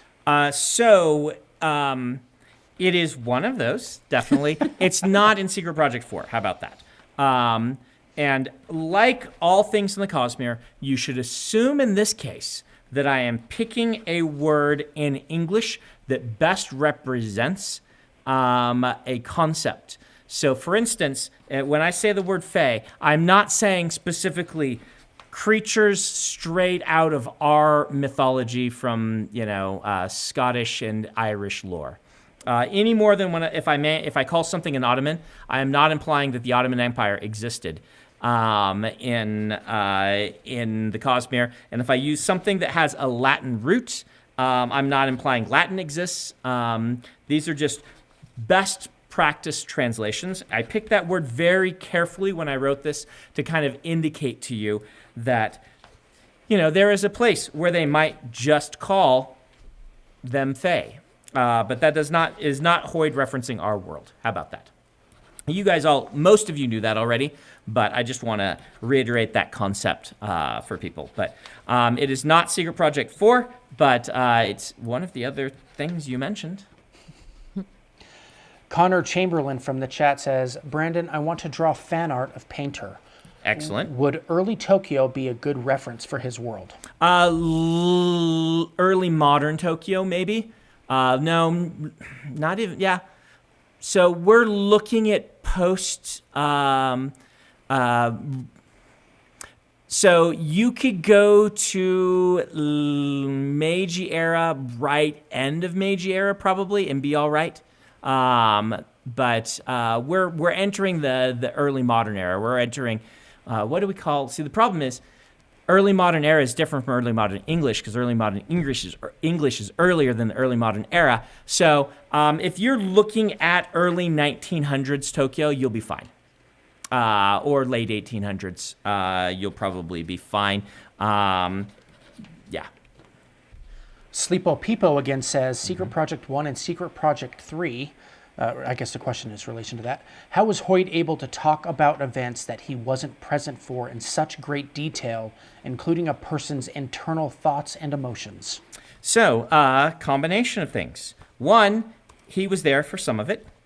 Two, in some cases, he was there kind of.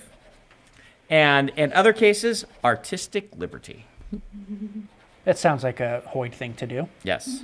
He is particularly in trust, taking some artistic liberties. Now, you can assume he has tried very hard to get his stories right when he is taking artistic liberties, to the point that you can take most of it as canon, even in trust.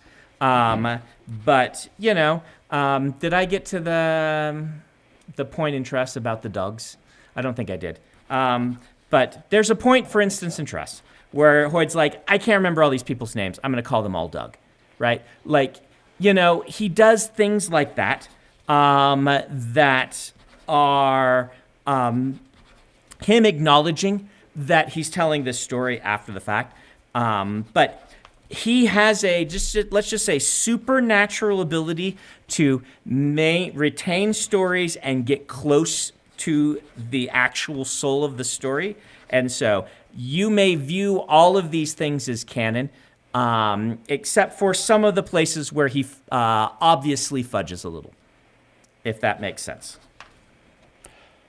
So Asmodeus 9 and many others want to know, what is the name of this system and the 2 planets in the system? Isaac has that somewhere. I'm not going to canonize it till Isaac. So maybe on the next stream? Yeah, next stream we can have Isaac do that, because I talked to him about it before I picked these things. So yeah.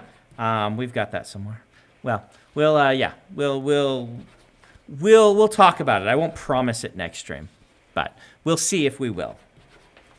Pokemon Tom09 says, Hoyd offhandedly mentions Fae as an example of self-aware investiture similar to Hydro and Seance. Are these related to the feigned life from Dragonsteel? Also, how similar are they to traditional Fae from fairy tales? Raffo! I put that one knowing that you guys would cock your head. I did not know that that would inspire multiple questions in the live stream. So sometimes you guys still surprise me. Argent Sun, or Evgeny, friend of the program, says the way Painter transforms nightmares into other things is reminiscent of the way Spren are affected by perception. Yes. Only much more extreme. Yes. Is perception, and the way the world is set up, the only important factor here, or is Painter using investiture 2 somehow? Okay, so what's going on here is not Painter using investiture really. It's the fact that the nightmares have less control over them from another source. Spren have a sort of oversight from honor, cultivation, and odium. And this is kind of leaving them less at the whims of other people's perception. And the nightmares do not have that. If that.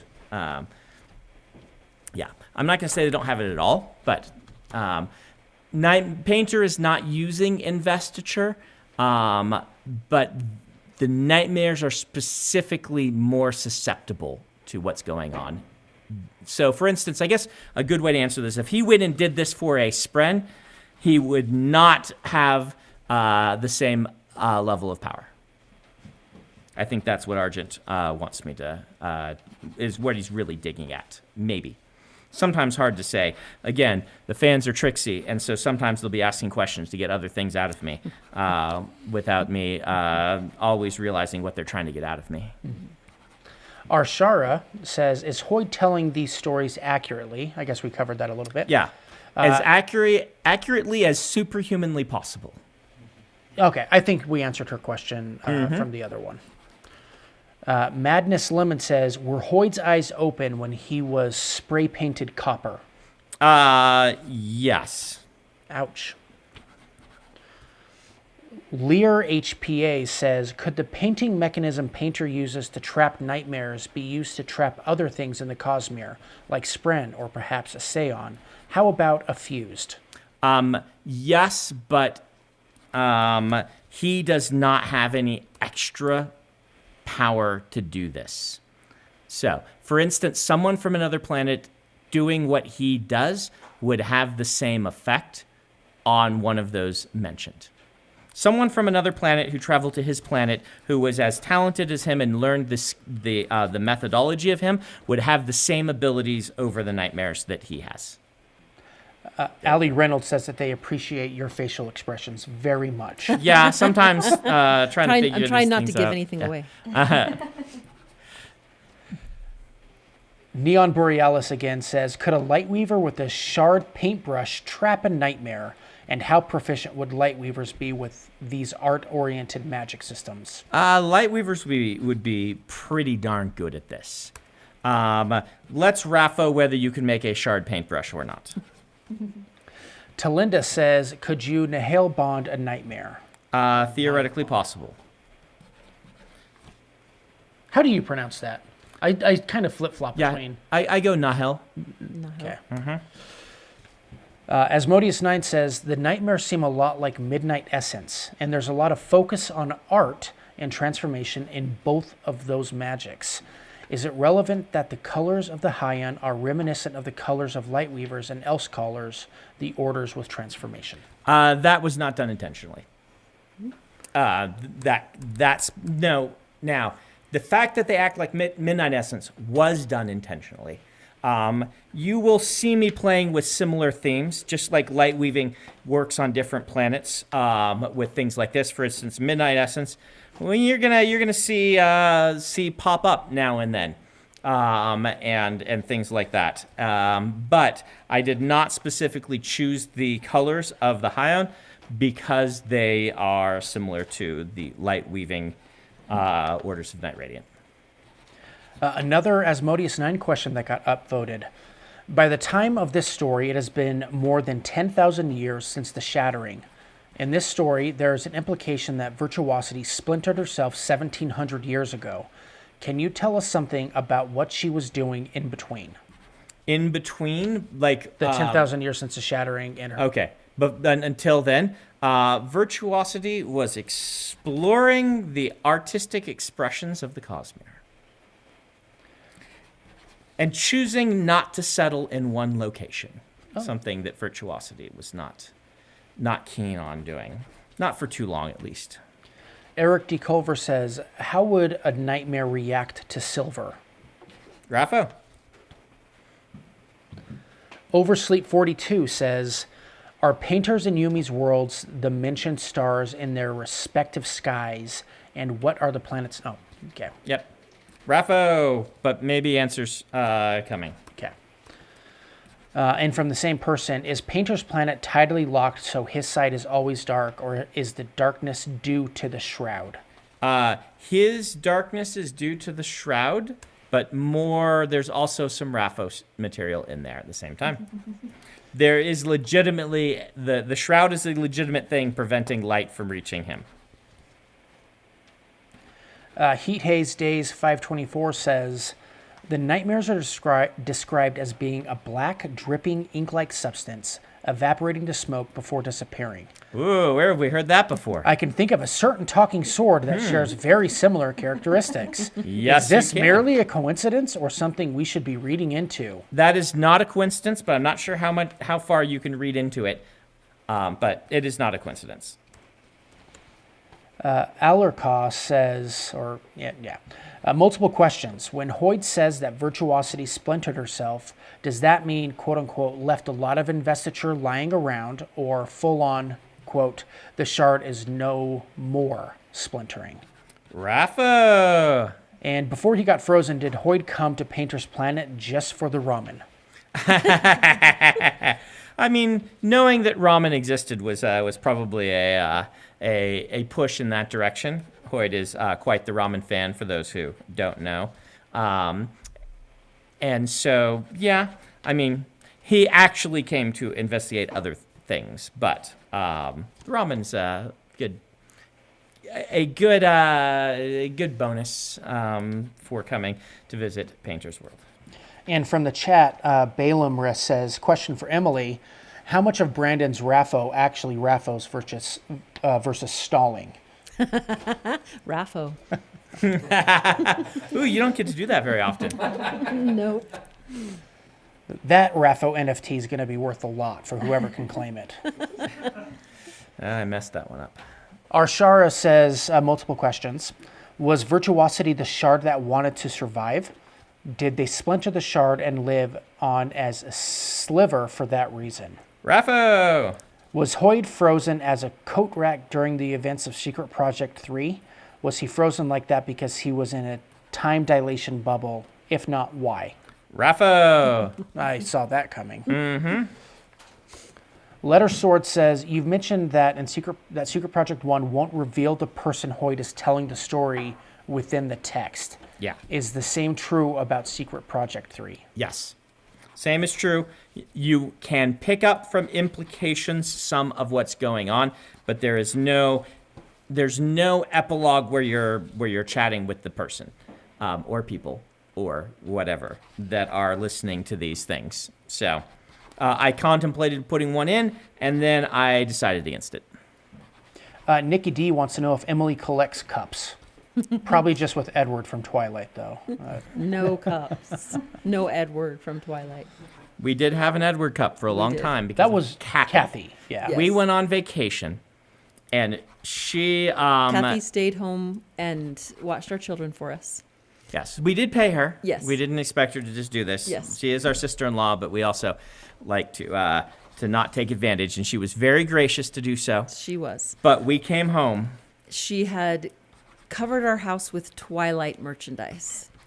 And I mean, really, really kitschy Twilight merchandise. Cut out of Edward. Cut out of Edward. Cups with Edward's face. My Yes. magic cards, to this day, I am finding she bought like a pack of Twilight trading cards, and she went and hid them in among my decks and things. And to this day, I'm shuffling through and I'll find one. And there were Twilight posters all over. And this was during the height of Twilight mania. Yes. And so there was a lot of stuff she could get that was pretty. Pillowcases. Yeah. Oh yeah, pillowcases. All kinds of stuff. But the Edward cup became kind of a meme. in our house, and either by those who preferred it or those who did not like it. So Yeah, Emily doesn't really collect anything specifically. not really. Nope. She definitely has likes other than, books, but even the books, it's not the physical product that you collect. It's this story that you've read. So, not a collector. Emily's kind of the opposite of a hoarder.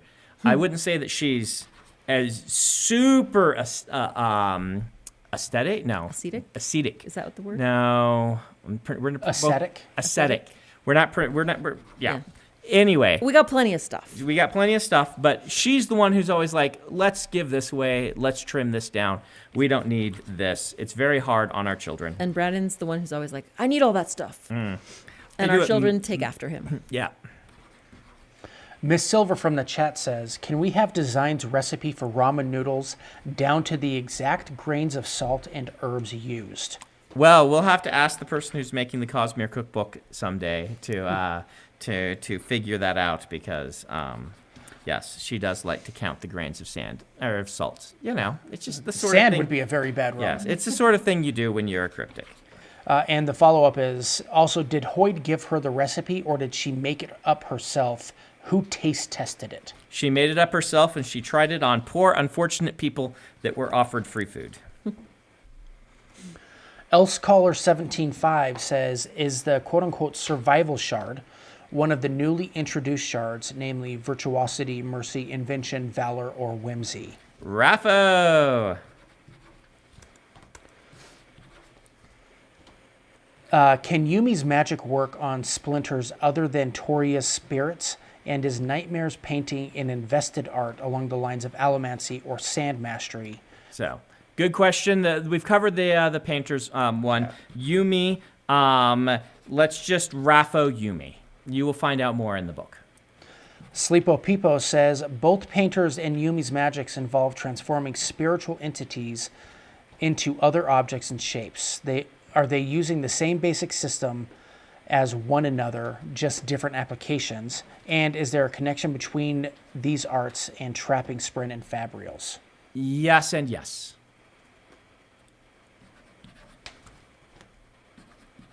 Lumi21 from the chat, for both of you, questions. Well, anyway, what is your favorite question that you had to Raffo at the time that has since been answered? Good luck answering that one. Which current Raffo are you most excited for readers to find in the future? Another one that would be hard. These are hard. Most is going to be hard for me, but I can tell you that Raffoing about secret projects and things, and then eventually knowing I was going to reveal these to everyone was a lot of fun. Raffoing, I have to be careful. I don't know if they're official Raffos, because usually when I put out teases about these, I didn't even tease these ones. I was teasing other secret projects, Kingmaker or the as of yet not announced, revealed 200,000 word secret project that I will someday maybe write. But knowing that I would be able to tell you guys eventually about this was really fun. And of course, there have been a whole lot of Raffos around Stormlight 5's ending.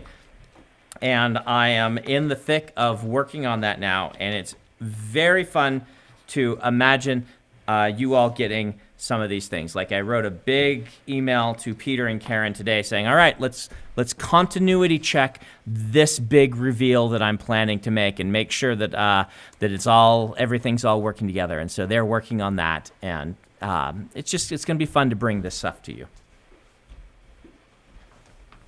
Revenge. Anyway, Hoyd refers to himself as a quote-unquote renowned interdimensional storyteller. Does the word interdimensional refer to traveling between the physical and cognitive realms, or does it have something more? Nope, that's what it means. And spiritual on occasion. Those are the dimensions he is referencing. He is not referencing moving through time, and there is no multiverse in the Cosmere. So, good to ask that so I can reinforce it. No time travel to the past. No multiverse. These are two of my big no-nos in the Cosmere. The Inner Void says, so they have the spirit-powered flyers, which would probably have better control, but does anyone ever unchain their tree and write it? Sorry, someone on the page is moving things as I'm trying to read. Unchain their tree and write it as a hover car when they're short on spirit flyers. How much weight can the tree support without touching the ground? I actually will get into this in the book.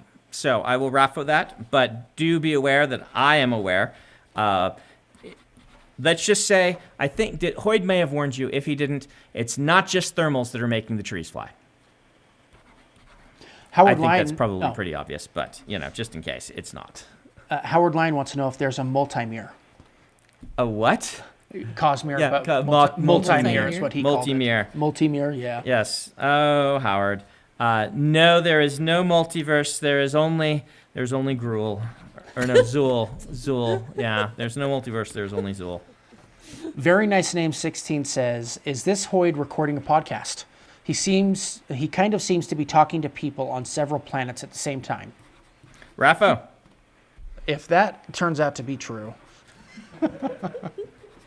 Eric D. Culver says, what would happen if you stuck Nightblood into the shroud? Nightblood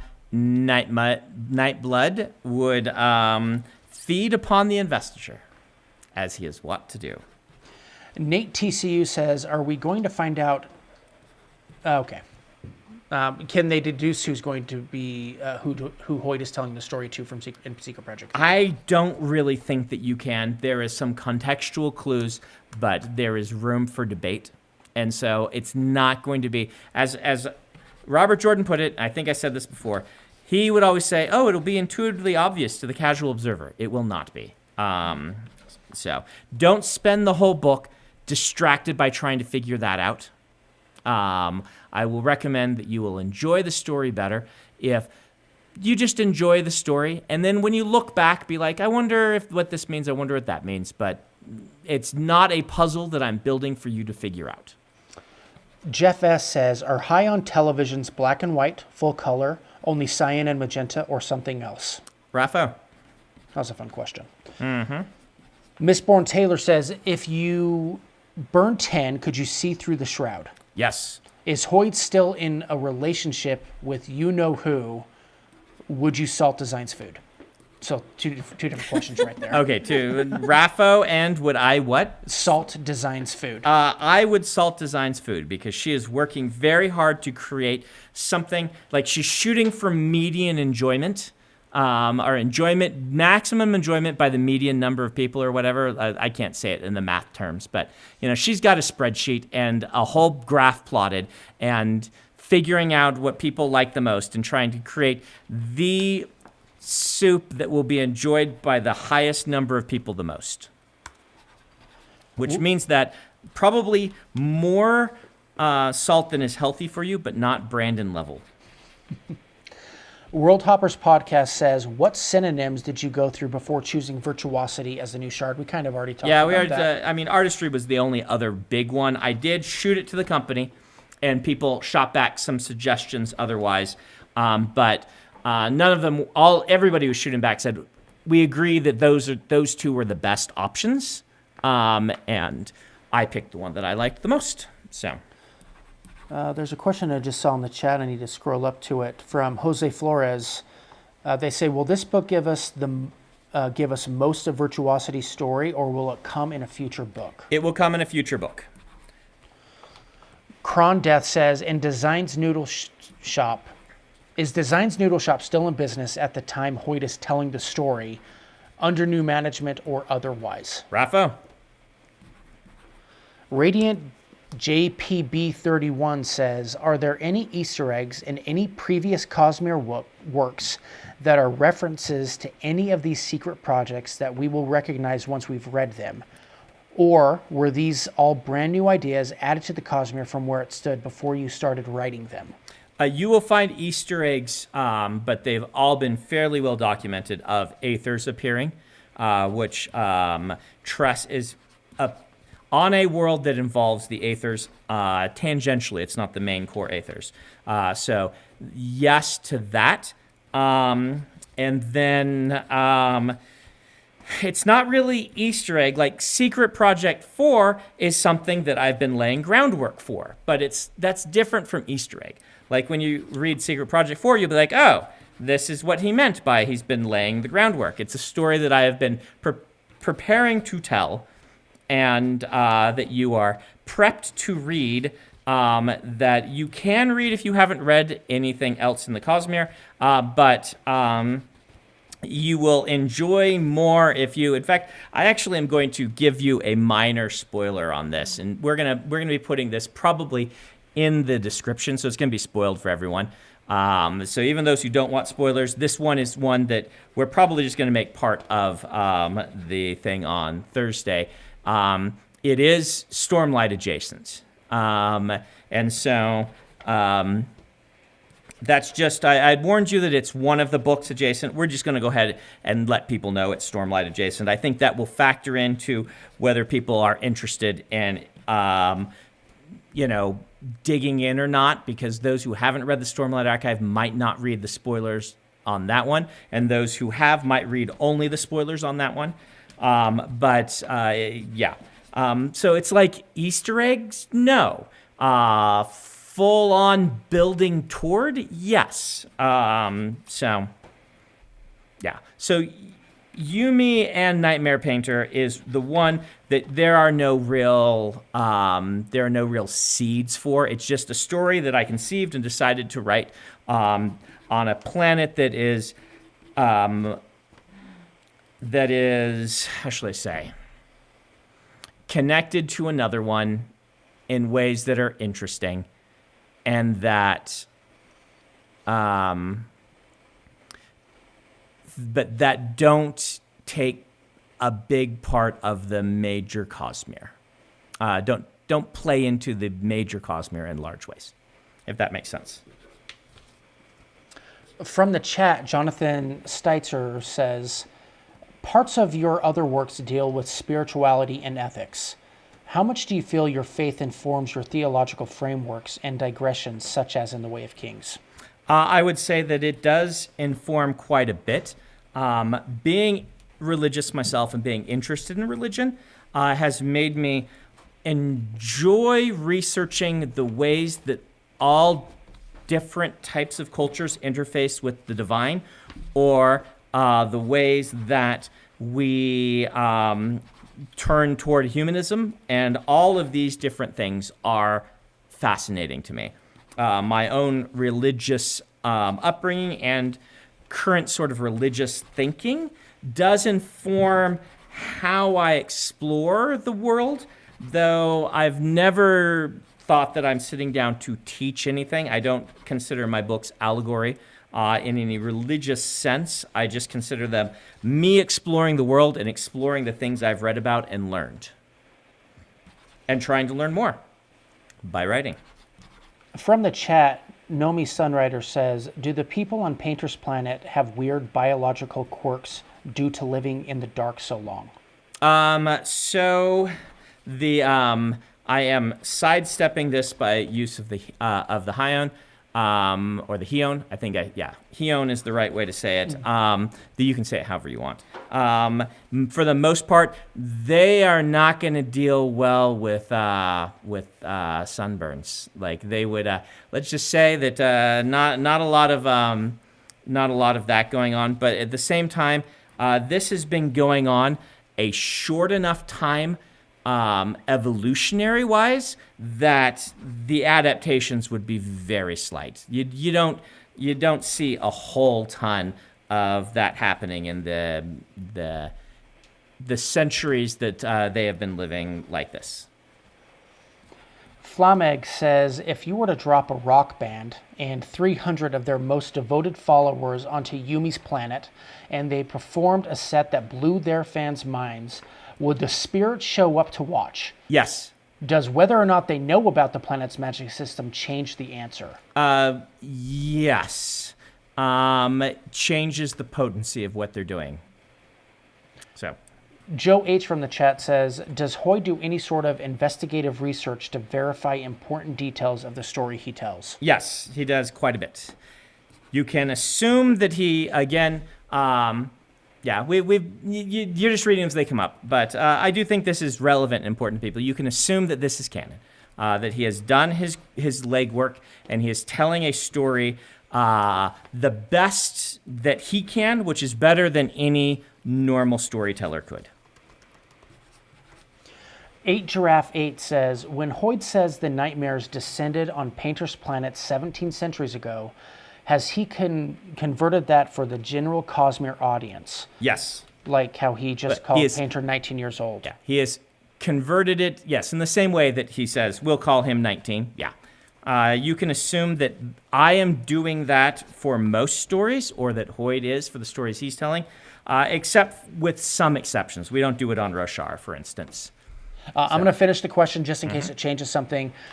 Or is it 17 centuries under the local numbering system? Which then did virtuosity's splintering directly or indirectly cause the nightmares to come 17 centuries ago? Rafa?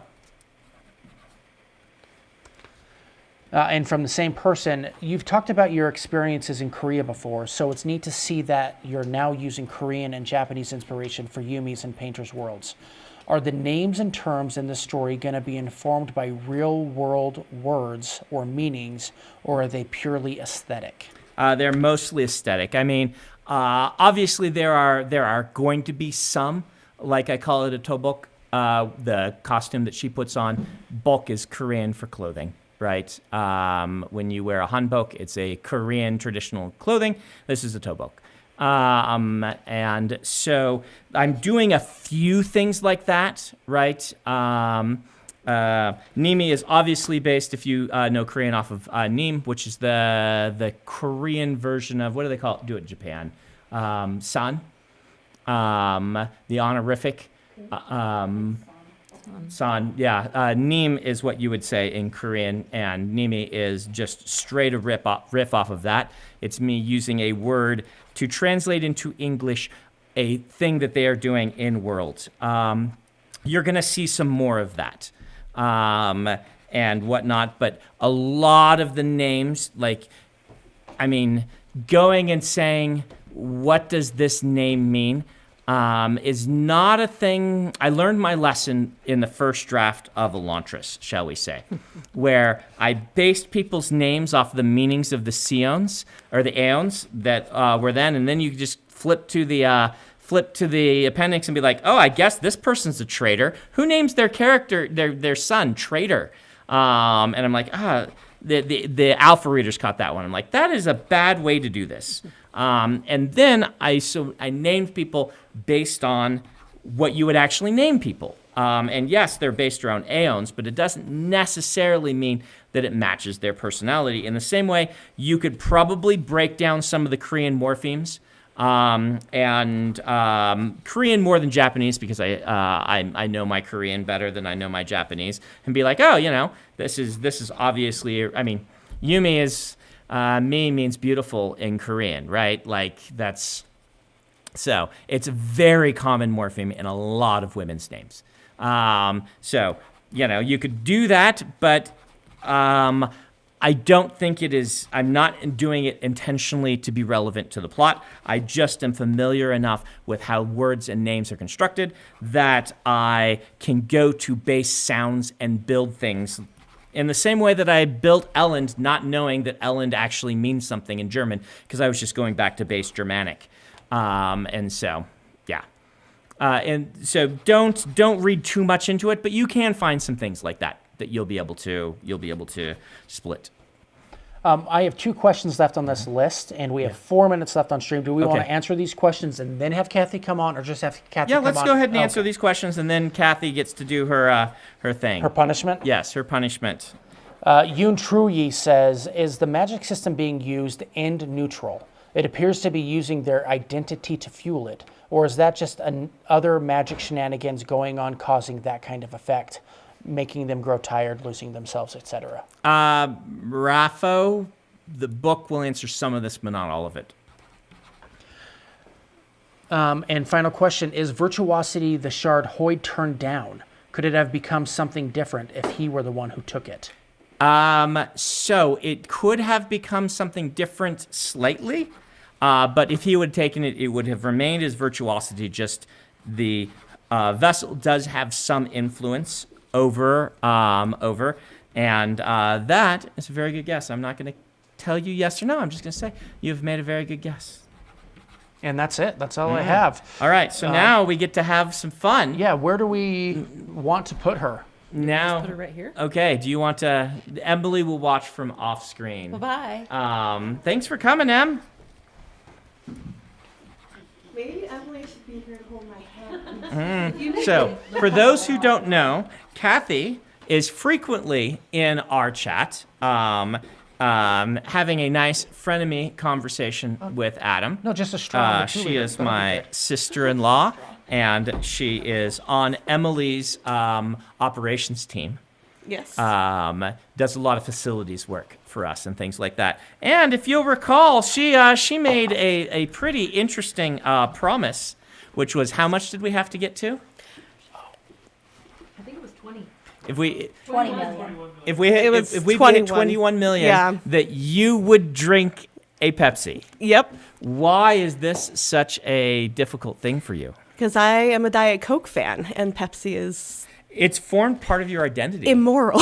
Yes, Pepsi is immoral. Bleed Diet Coke. if you're- Yeah. I would, and I've seen the size of it, and it's gonna take me longer than 3 minutes. Because we have brought Kathy a 2-liter bottle. This is your reward if you finish. I just want you to know I was trying to take that from Kellen because I knew what she was doing, and I don't think Kathy deserves it. Yeah. Here's She the has to thing. finish the 2-liter. If I drink okay. this whole 2-liter, I'm gonna have to come in late to work tomorrow. I'm, I'll be up that's a all night. sacrifice I'm willing to make. Oh, thank you. But it's Emily. Well, I mean, to not have to see you tomorrow. This is I an think A so. Pepsi. This is 7. Well, you know, The 2-liter was Brandon's idea. 2-liter was my idea. You maybe only have to drink 1 cup of it right now. You can spread it out over time. Yeah, because Yeah. Pepsi's got to taste better. right? Yeah. Adam wanted it to be warm, and I said no. Oh, we just lost a camera feed. Oh, that's fine. Did we lose? We lost Kathy's lost camera Kathy's. feed. We lost Kathy Cam. We lost the Kathy cam right as she takes her sip. Yeah. So one second. Come around over to me. Is mine still on? Yours still on. Okay, Kathy, you're taking over. Don't spit on the pages. Don't spit on the pages. All right, will kill me. here you go. All right. Here we go. I will stand off to the side I here. don't think I've had one of these in like 10 years. Look at this camera. I don't know. Get ready to smile. Look at Emily. People are going to suggest shenanigans. Oh, that's bad. You realize that to the rest of us, they taste the same. Diet Coke and Pepsi would not taste the same. They basically do to me. Jeremy looked at me. Just so you know, I just know your pain. I know what you're going through. if you spit it up, you do have to get it off the floor. I would have to get it off the floor if Brandon I knocked me accidentally- over. I'm more worried about the pages. People are cheering you on. They say, Oh, chug, yeah, chug, yeah. chug. Oh, it's so bad though. Oh, a few people think that Pepsi tastes better than Coke. So does my mother. So does my mother. Oh wow, Kathy, you You're did a doing good job. good, yeah. Yeah. Go, Kathy, Far go. better than Go, Oliver Kathy, go. getting his COVID shot. I'd rather have a COVID. Would you rather make Oliver get a COVID shot? No, I drink the whole 2-liter bottle.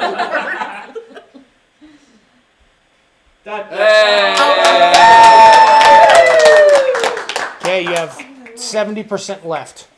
Yeah. Good job, Kathy. Thank you.